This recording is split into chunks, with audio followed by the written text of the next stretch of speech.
आप देख रहे हैं सवेरा मीडिया। मैं हूं अनवारुल्लाह खान। आज सवेरा मीडिया पे हमारे साथ साबिक कारपोरेटर अशरीन इब्राहिम राव, जो मुमरा में 3 मरतबा से नगर सेविका रह चुकी हैं, मुख्तलिफ मनसब और पद पर भी रहे हैं। इनसे आज कुछ अहम सवालात हम करेंगे। अभी आपका बहुत स्वागत है, इस्तकबाल है। आप ये बताएं पहले कि नगर सेविका आप रही हैं, काफ़ी तजुर्बा है कारपोरेशन में काम करने का। ये तो नगर सेवकों के क्या काम होते हैं? आजकल ये देखा जाता है, पहले लोग कहते थे अरे आमदार को आमदार का काम करना चाहिए, तो नगर सेवकों का काम है। लेकिन आजकल देख रहे हैं कि नगर सेवकों के बहुत से काम बड़े मनसब के लोग यानी एमपी और दूसरे सामाजिक कार्यकर्ता दूसरे लोग भी कर रहे हैं। तो नगर सेवकों का क्या काम होता है? अस्सलाम वालेकुम, नमस्ते।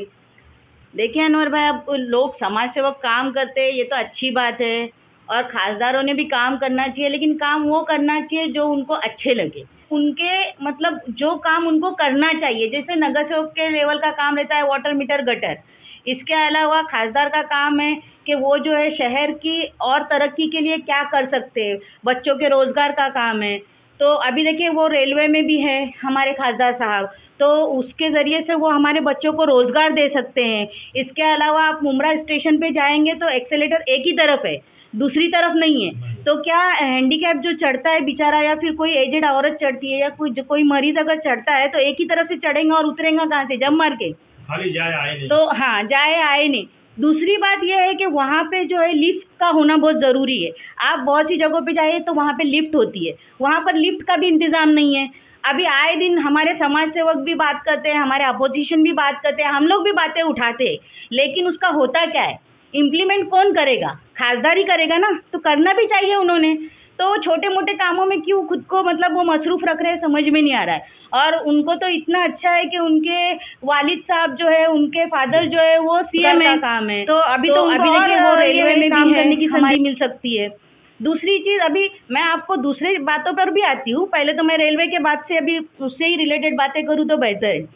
अभी हमारे यहाँ पे दिन भर में कम से कम 120 कम से कम रेलवे के जो है आने और जाने के जो फास्ट रेलवे जो चलती है आने और जाने की 120, तभी मतलब उसके ये होते होंगे, आना और जाना होता होगा 120 मरतबा रेलवे का। वो रूट में अगर वो लोग मुमरा में अगर 10 रेलवे को भी अगर रुका देंगे तो मेरे ख्याल से बहुत सारी गर्दी कम हो जाएगी स्टेशन की, जिसकी वजह से फास्ट रूट बढ़ा जाए, फास्ट बढ़ाई जाए। नहीं, फास्ट बढ़ाई नहीं जाए। जिस तरीके से दीवा में फास्ट ट्रेन रुकती है, वो स्टेशन नहीं है फास्ट ट्रेन का, उसके बावजूद भी दीवा में ट्रेन रुकती है। तो मेरा ऐसी मांग है कि वही ट्रेन अगर मुमरा में भी रुके तो आए दिन जो हादसात होते हैं वो कम हो जाएंगे कहीं ना कहीं। क्योंकि जिन लोगों को अगर डायरेक्ट जाना है तो वो लोग फिर बीच में जो रुकने वाली ट्रेनें हैं वो नहीं पकड़ेंगे डायरेक्ट। ऐसे कई सारी ट्रेनें आती है दिन भर में, जो करजत से आती है और दूसरी बहुत सी जगहों से आती है। तो ये ट्रेन के ताल्लुक से हुआ, इसमें बहुत सारे लोगों को जॉब भी मिल सकती है। रेलवे का तो निकला फिर तो ये बात हुई बड़ी पार्लियामेंट एमपी के लेवल की। दूसरी बात आपको बताएं कि जो नगर सेवकों के काम हैं, मसलन कारपोरेशन की स्कीमें जो होती हैं गरीबों के लिए, जो कारपोरेशन से बहुत कुछ आता है बांटने के लिए, उनकी मदद के लिए, ये किसने बांटना चाहिए? देखिए ये तो अभी समाज सेवक है, नगर सेवक है। फ़िलहाल तो कैसा है कि नगर सेवक कोई है ही नहीं, तो किसी की आपस में नाइत्तेफाकी न हो, इसलिए महापालिका ने अपने ही ऑफिसर्स से ये चीज़ों को बटाना चाहिए, जिस तरीके से मुमरा में स्टेडियम में बट रहा है। तो पार्टी पदाधिकारी भी बांट सकते हैं क्या ऐसा? देखिए अभी बीजेपी के राज में तो कुछ भी हो सकता है, ये तो आप भी जानते हो। और बहरहाल अभी जो हो रहा है ये कहीं ना कहीं मेरे ख्याल से तो गलत है, क्योंकि ऐसा नहीं है कि किसी एक ने ही फॉर्म भरे थे। पूरे मुमरा से दीवा में जितने भी ताल्लुकात वाले लोग हैं, हर किसी गरीब बेचारे ने फॉर्म भरा था और उनको ये चीज़ें मिली भी थी। और ऐसा नहीं है 2007 के बाद 2008-9 में भी चीज़ें बटी है। उसके बाद से कंटिन्यू महापालिका की जो भी योजनाएं आई है महिला बाल विकास कल्याण से, उसको हमने बराबर से लोगों में अवेयरनेस के ज़रिए से मतलब लोगों में प्रचार करके उन चीज़ों का लाभ जो है लोगों को दिया है। क्योंकि ये घर घंटी सिलाई मशीन पहली बार नहीं आई है मुमरा में। अभी ये बात अलग है कि 2 साल से हम लोग नगर सेवक ही नहीं हैं, उसके बावजूद भी जो भी एक्टिविटी करने की रहती है हम लोग करते रहते हैं, लोगों के बीच में रहते हैं, उनके काम। नगर सेवक अगर अभी नहीं है, बॉडी डिसॉल्व हुई है कारपोरेशन, तो कुछ कारपोरेशन के काम कर तो सकते हैं आप लोग? तो कर ही रहे ना, हमने कब मना किया? हम तो हमारे काम करते ही रहते हैं, लेकिन हम अपने काम करते रहते हैं। सिलाई मशीनें हमको ऐसा इन्फॉर्म किया गया था पिछड़ साहब के ज़रिए से कि हम लोग सिलाई मशीन जो है वो स्टेडियम में बांटेंगे, किसी नगर सेवक या समाज सेवक को हम नहीं देने वाले। समाज महिला बाल विकास कल्याण में मैं गई थी, वहाँ पे भी हमारी चर्चा हुई थी। वहाँ पे भी गुंडप साहब ने यही कहा था कि हम लोग जो है सिलाई मशीनें जो है डायरेक्ट स्टेडियम में ऑफिसर्स लोग बैठेंगे और ये चीज़ें बटेंगी। अब ये कब हुआ, कैसे हुआ, क्या हो गया, अब ये तो ये एक तरीके से धोखा ही है, क्योंकि जब हमने भी फॉर्म भरे थे, ऐसा नहीं है कि हम लाइल थे इस चीज़ से, क्योंकि ये महापालिका की योजना है और ये आज आई हुई योजना नहीं है। हमेशा जो है 60 साल की औरतों के लिए, फिर जिनकी शादियां मतलब जो बेवा औरतें रहती हैं उनकी लड़कियों की अगर शादी होती है तो उनको भी अनुदान मिलता है। फिर स्कूल में भी हमने लड़कियों के एजुकेशन के ताल्लुक से अनुदान के लिए मांग की थी, तो वो भी मिला।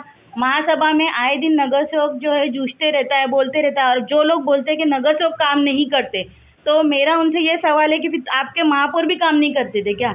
आज महापौर एक वीडियो देखा, उसमें कहा कि नगर सेवक निकम्मे हैं, ऐसा भी लोग, ये क्या क्या तरीका है? आप तो सीनियर कारपोरेटर हैं। देखिए कैसा है, कुछ बच्चे हैं अभी हमारे सामने के हैं, अब उनको अगर वो माशाल्लाह अल्लाह उनको तरक्की दे, अच्छे काम वो भी करे, अच्छी बात है, लेकिन किसी को डायरेक्ट इल्ज़ाम करना, जो अपने वालिद के उम्र के जैसे सिराज भाई है, अभी वो बड़े हैं और भी सीनियर मतलब ऐसे है नगर से, अभी मैं खुद भी 15 साल से हूँ, मैं ना हेलू मतलब क्या लोगों को क्या इतने भी अपने यहाँ के लोग ना समझे कि हमको ऐसे ही मतलब 15-15 साल जिता के दे रहे हैं, कुछ तो हमने भी काम किया होगा। और हम जिस वक्त नगर सेवक बने उस वक्त का मुमरा और आज के मुमरा में आप देखेंगे तो ज़मीन आसमान का फ़र्क है।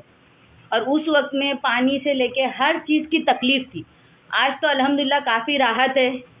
मैं चाहती हूँ कि वो लोग बड़े मुद्दे ऐसे उठाएं ना। क्या वहाँ पे शौचालय का, ताहरत खानों का लेके बड़ा मसला चला, क्या मामला है? देखिए एक तो सैनिक नगर का शौचालय था, वो तोड़ना नहीं चाहिए था, क्योंकि वो काजी साहब के रहते हुए हमारे एक ऑफिसर थे सफाई, हाँ नाजिम काजी साहब, उनकी कोशिशों से वो शौचालय आया था वहाँ पर। उन्होंने दिल्ली की टीम लाकर वहाँ पे सर्वे करा के वहाँ पे वो शौचालय बनाए थे। अभी अगर इनको जो है जगह चाहिए थी तो मैंने भी एक गार्डन में उनको जगह बताई है कि यहाँ पे आप अपना दवाखाना बना सकते हो और जो है यहाँ पे आप सहूलत दे सकते हो। फिर और भी दूसरी जगहें हैं खाली जहाँ पे उन्होंने बनाना चाहिए था। और शौचालय की रिपेयर की मांग हम आए दिन करते रहते हैं। आप कौसा टीएमसी स्कूल का जो है शौचालय जाकर देखिए, हमारे जो आइडियल मार्केट के बाजू का जो शौचालय स्कूल का वो जाके वहाँ के दरवाजे पूरी तरीके से टूट गए हैं। लेकिन जो तोड़ा जा रहा था उस पर आपने बोले कुछ जो सैनिक नगर? हाँ ना, मैंने उनके जो कॉन्ट्रैक्टर थे उनको फ़ोन की कि आपने ऐसा डायरेक्ट कैसा उसको तोड़ा, आपने परमिशन लाए हो क्या? तो बोले हम लोग यहाँ पर जो है अपना दवाखाना बना रहे। तो मैंने बोली अपना दवाखाना बनाने का तो आप दूसरी जगह पे भी बना सकते हो, उसी को तोड़ के क्यों? और ये बहुत मुश्किलों से आई हुई चीज़ें रहती है, क्योंकि फॉरेस्ट की जगह में लीगल काम आप करने के लिए बहुत तकलीफ़ें उठानी पड़ती है, यूँ ही नहीं आती चीज़ें। हाँ, और खड़ी मशीन पे जो है 2 शौचालय, एक शौचालय जो है वो खस्ता हाल में था, उसको रिपेयर करना ज़रूरी था, उसके बाद में दूसरा शौचालय तोड़ के अपना दवाखाना बनाना था। लेकिन कैसा है, टीएमसी भी जो है ना थोड़ी बहुत लापरवाही करती है, थोड़ी बहुत में बहुत ही लापरवाही मतलब चल रहा है। टेंडर निकल रहा है, किसको भी दे रहे, किसको भी कर रहे, और वो लोग जो है अभी नगर सेवक नहीं रहने की वजह से ज़्यादा इन्हीं सुनवाई करने के लिए थोड़ा आनाकानी करते। फिर भी हमारे से जितना होता है अल्हम्दुलिल्लाह हम तो अपना काम उनसे करवा के ही लेते हैं। एक बड़ा मसला है शहर में, जो कौसा में पूरा मुमरा तो ट्रैफिक से दो चार रहता है, ख़ास करके कौसा। जैसे ही कौसा का नाम आता है तो ट्रैफिक का नाम सुन के लोगों के रोंगटे खड़े हो जाते हैं। लोग बाईपास से और नए वाले रास्ते से आना बेहतर समझते हैं, यहाँ से नहीं जाते। कब्रिस्तान से, अलमाज से शुरू होता है ये मामला, आपके घर के थोड़ा आगे पेट्रोल पंप तक के या शिमला पार्क सर्कल तक। आपने इतने दिनों तक रहते हुए कौसा की ट्रैफिक, जहाँ आपका अपना घर है, ऑफिस है, उसके लिए कभी कुछ कदम उठाया? कदम तो आए दिन उठाते रहते हैं, लेकिन अभी उसका रिज़ल्ट सही नहीं आ रहा है। ये तो बहुत हमारे लिए अफसोस की बात है। आशरीन राउत एक आयरन लेडी, बहुत सारे मुद्दे आपने उठाए, बहुत सारे बड़े बड़े काम किए, कौसा म्यूनसिपैलिटी, उर्दू स्कूल का। तो ये हॉकर्स का नहीं, मैं कहूँगा ट्रैफिक का मसला हल क्यों नहीं हो रहा इतनी सी जगह में? देखिए महापालिका सबको 10,000 रुपये देकर खुद ही हॉकर्स बढ़ा रही है।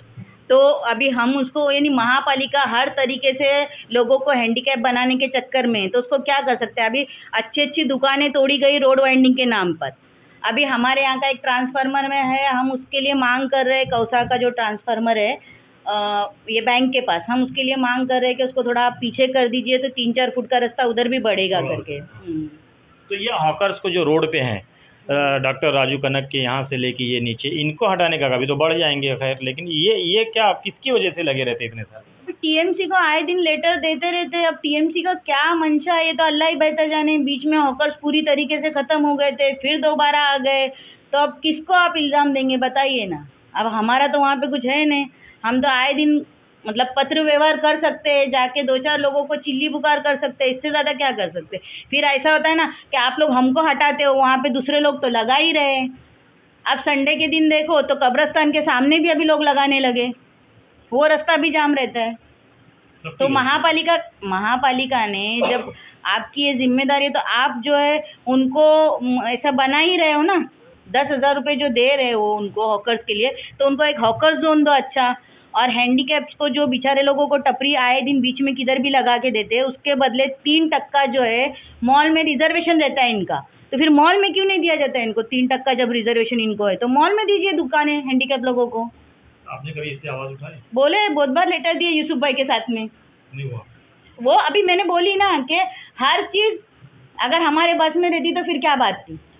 ये कारपोरेटर, साबिक कारपोरेटर और सीनियर कारपोरेटर अशरीन इब्राहिम राउत हैं। एक सवाल इनसे और कि आपके खिलाफ एक इल्ज़ाम लग रहा है लोगों पे कि सब नगर सेवक जैसा एक्टिव हैं बहुत सर, आप बहुत दिनों से गायब हैं समाज। जैसे आप जितना एक्टिव थे, फील्ड में रहती थी, लड़ाई झगड़े लड़ना, आवाज़ उठाना, आंदोलन करना, मांग करना, पेपर काम, पब्लिक काम के लिए आप आमदार से, खासदार से, कमिश्नर से लड़ जाती थी। लेकिन इधर बहुत दिनों से जब से डिज़ोल्व हुई है कारपोरेशन, तब से आप नज़र नहीं आ रही। क्या कोई डराया है किसी ने, या कहीं आप कोई और सेटिंग चल रही? क्यों, आपको क्या लग रहा है डरने वालों में से हूँ मैं? तो फिर क्या वजह है, आप फील्ड में क्यों नहीं है? ऐसा नहीं है अनवर भाई, फील्ड में हूँ मैं। लोग पूछ रहे हैं अशरीन राउत के। ऐसा मैं तो, मेरे पास जो भी काम के लिए आता है अल्हम्दुलिल्लाह मैं उनके काम कर ही रही हूँ। इसके अलावा मेरे बेटे की शादी थी तो मैं उसमें थोड़ी मसरूफ़ थी, और थोड़ी तबीयत का भी मसला था। अल्हम्दुलिल्लाह अभी तो मैं अच्छी हो गई हूँ। हाँ, फिर मैदान में उतर गई हूँ। थैंक यू, शुक्रिया। माशाल्लाह, ये कारपोरेटर अशरीन इब्राहिम राउत थे जिन्होंने बहुत सारे मसले पर बात की, और इन्होंने कहा कि मैं फिर से मैदान में आ गई हूँ। थोड़ी मसरूफियत थी, तबीयत थी, घर में शादी थी, सबको पता है। फिर से ये फील्ड में आ गई हैं, दफ्तर खुला हुआ है और लोगों के काम कर रही हैं। देखते हैं कि आगे फिर क्या इसका रिज़ल्ट आता है और क्या हाल होता है। देखते रहे सवेरा मीडिया आधा।